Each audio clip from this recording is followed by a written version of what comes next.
बिस्मिल्लाहिर्रहमानिर्रहीम। Dear viewers, ये हमारा पेपर 1 की डिस्कशन चल रही है एमसीक्यूज़ की। और ओ लेवल्स की जो कोर्स है, ओ लेवल का कोर्स है अकाउंटिंग का 7707, उसकी सीरीज़ है। और उसमें हम बात कर रहे हैं कैश बुक की। कैश बुक की ये सेकंड वीडियो हम अपलोड कर रहे हैं, और जिसमें हम लोग जो एमसीक्यूज़ हैं उनकी पॉइंट से बात कर रहे हैं। तो 4 पॉइंट हम ऑलरेडी डिस्कस कर चुके हैं, 4 पॉइंट्स, ये 5th वन है। 5वां पॉइंट हम डिस्कस कर रहे हैं। Any payment made will be credited in the cash book, for example bank charges. तो कोई भी पेमेंट होगी, आपको पता है कैश बुक एक आपका लेजर है, राइट। तो जो आपकी कैश बुक है वो आपका लेजर है, और उसमें कैश भी है, बैंक भी है, डिस्काउंट में यहाँ पर चलें, डिस्काउंट इधर बनाता हूँ लाउड। ये डिस्काउंट है, कैश है और बैंक है। तो जितनी पेमेंट्स होंगी, जब भी आपका कैश और बैंक कम होगा आपने क्रेडिट साइड पे लिखना है, जब भी कैश में इजाफा होगा या बैंक में इजाफा होगा तो आपने डेबिट साइड पे लिखना है। अलाउ करेंगे डिस्काउंट तो वो इधर लिख देंगे, और रिसीव करेंगे तो डिस्काउंट इधर लिख देंगे। तो ये तरतीब है आपकी जो कैश बुक के अंदर रिकॉर्डिंग की, राइट। तो बैंक चार्जेस डेफिनेटली बैंक में कमी आई है तो आपने यहाँ पर प्लेस करना है उसको।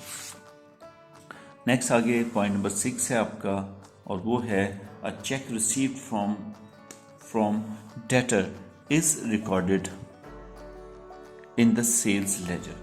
तो जो चेक आप रिसीव करेंगे डेटर से, तो उसकी डबल एंट्री पास करेंगे आप। एक तो आपका सेल लेजर, यानी कि वो जो इंडिविजुअल लेजर है उसमें आप उसकी क्रेडिट साइड पे लिखेंगे, और कैश बुक के अंदर आपने उसकी डेबिट साइड पे, यानी कि बैंक के डेबिट साइड पे लिखना है, क्योंकि आपने चेक रिसीव किया। तो जैसे ये बनाया था, अब यहाँ पर इसे प्लेस कर देंगे, ये डेबिट एंट्री आ जाएगी इसी ट्रांजेक्शन की। और क्रेडिट एंट्री जो है ना, वो जो इंडिविजुअल लेजर बनेगा डेटर का उसकी क्रेडिट साइड पे वही अमाउंट आ जाएगी। तो ये डेबिट ये क्रेडिट दोनों आपके जो है ना वो अकाउंट्स, यानी कि डबल एंट्री आपकी कंप्लीट हो जाएगी। Point number 7, a trader receive his monthly bank statement. Bank statement जब मिलती है तो बैंक ने जो भी आपके अकाउंट में पैसे क्रेडिट किए होते हैं वो लिखे होते हैं, जो भी विड्रॉल किए होते हैं वो उसने विड्रॉल साइड यानी कि डेबिट साइड पे लिखे होते हैं। तो जब ये बैंक स्टेटमेंट आपके पास आएगी तो ये वाली जो आइटम्स हैं वो आपको बैंक स्टेटमेंट में नज़र आएंगी। बैंक चार्जेस लिखे होंगे, ये पेमेंट साइड पे लिखे होंगे, यानी कि ये डेबिट साइड पे उधर लिखे होंगे, क्योंकि बैंक का डेबिट, बैंक स्टेटमेंट का डेबिट आपका नुकसान है, और उसका क्रेडिट क्योंकि आपके अकाउंट में जो पैसे जमा होंगे तो वो क्रेडिट साइड पे लिखेगा। तो क्योंकि आप उसके जो है ना क्रेडिटर बन रहे हैं। तो इसी तरह जो क्रेडिट ट्रांसफ़र है ये भी आपकी पेमेंट है, तो ये आपकी जो है ना वो क्रेडिट साइड पे, डेबिट साइड पे जो है ना अपीयर आ जाएगी, ठीक है। इसी तरह डायरेक्ट डेबिट है वो भी उधर अपीयर हो जाएगा, और कोई पेमेंट है आपकी वो भी उधर आ जाएगी। तो जब जिस भी वजह से बैंक में से पैसे निकले आपके, वो सारे उसके जो है ना वो डेबिट साइड पे अपीयर होंगे एज एन विड्रॉल। और जितने जब भी बैंक के अंदर पैसे आप जमा करवाएंगे वो उसकी डिपॉजिट साइड यानी कि क्रेडिट साइड पे ऊपर अपीयर होंगी।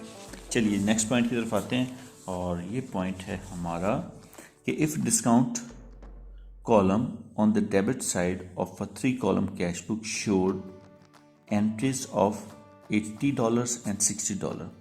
80 और $60 की जो है ना एंट्रीज हैं डिस्काउंट कॉलम में, 2 एंट्रीज आपको नज़र आ रही हैं। तो इसको आप लेजर में कैसे रिकॉर्ड करेंगे? डिस्काउंट को फिर आप 80 + 60 140 से डेबिट कर देंगे डिस्काउंट अलाउड को, और जो आपके कस्टमर्स हैं जिनके अकाउंट जिनकी पेमेंट के अगेंस्ट आपको डिस्काउंट देना पड़ा, तो वो जो इंडिविजुअल डेटर्स हैं उनके आगे 80 और 60 की एंट्री आप करेंगे उनके लेजर में क्रेडिट साइड पे। आई होप कि समझ लगी होगी एंट्री की आपको। आगे if the check returned dishonoured, अगर एक चेक जो है ना वो डिसऑनर हो जाता है, आपने चेक जब डिपॉजिट कराया था तो बैंक को डेबिट किया था और उस कस्टमर को आपने क्रेडिट किया था, वो आपके पास रिटर्न डिसऑनर हो जाता है, ठीक है। तो उस सूरत में हम क्या करेंगे कि अपने डेटर को दोबारा डेबिट कर लेंगे और बैंक को क्रेडिट कर लेंगे। और ये वाला चेक जब आप ने चेक किसी को इशू किया तो बैंक को आपने क्रेडिट किया था, और डेबिट आपने वो जो आपका जब आपने पेमेंट की थी तो आपने क्रेडिटर को डेबिट किया था, right. So if a cheque returned dishonoured then the following entry be made in your books, अपनी बुक के अंदर आपकी एंट्री करेंगे। तो आप करेंगे ये कि आप डेबिट करेंगे, यहाँ पर मेरा ख्याल है ये हमने गलत कर दिया, यहाँ पर डेटर लिखना है। डेटर, आपने चेक डिपॉजिट कराया, डेटर का चेक था, डेटर का चेक डिसऑनर हो गया, अब दोबारा से डेटर इंक्रीज कर जाएगा आपकी बुक्स में, तो उसको डेबिट कर लेंगे और बैंक को आप क्रेडिट कर लेंगे।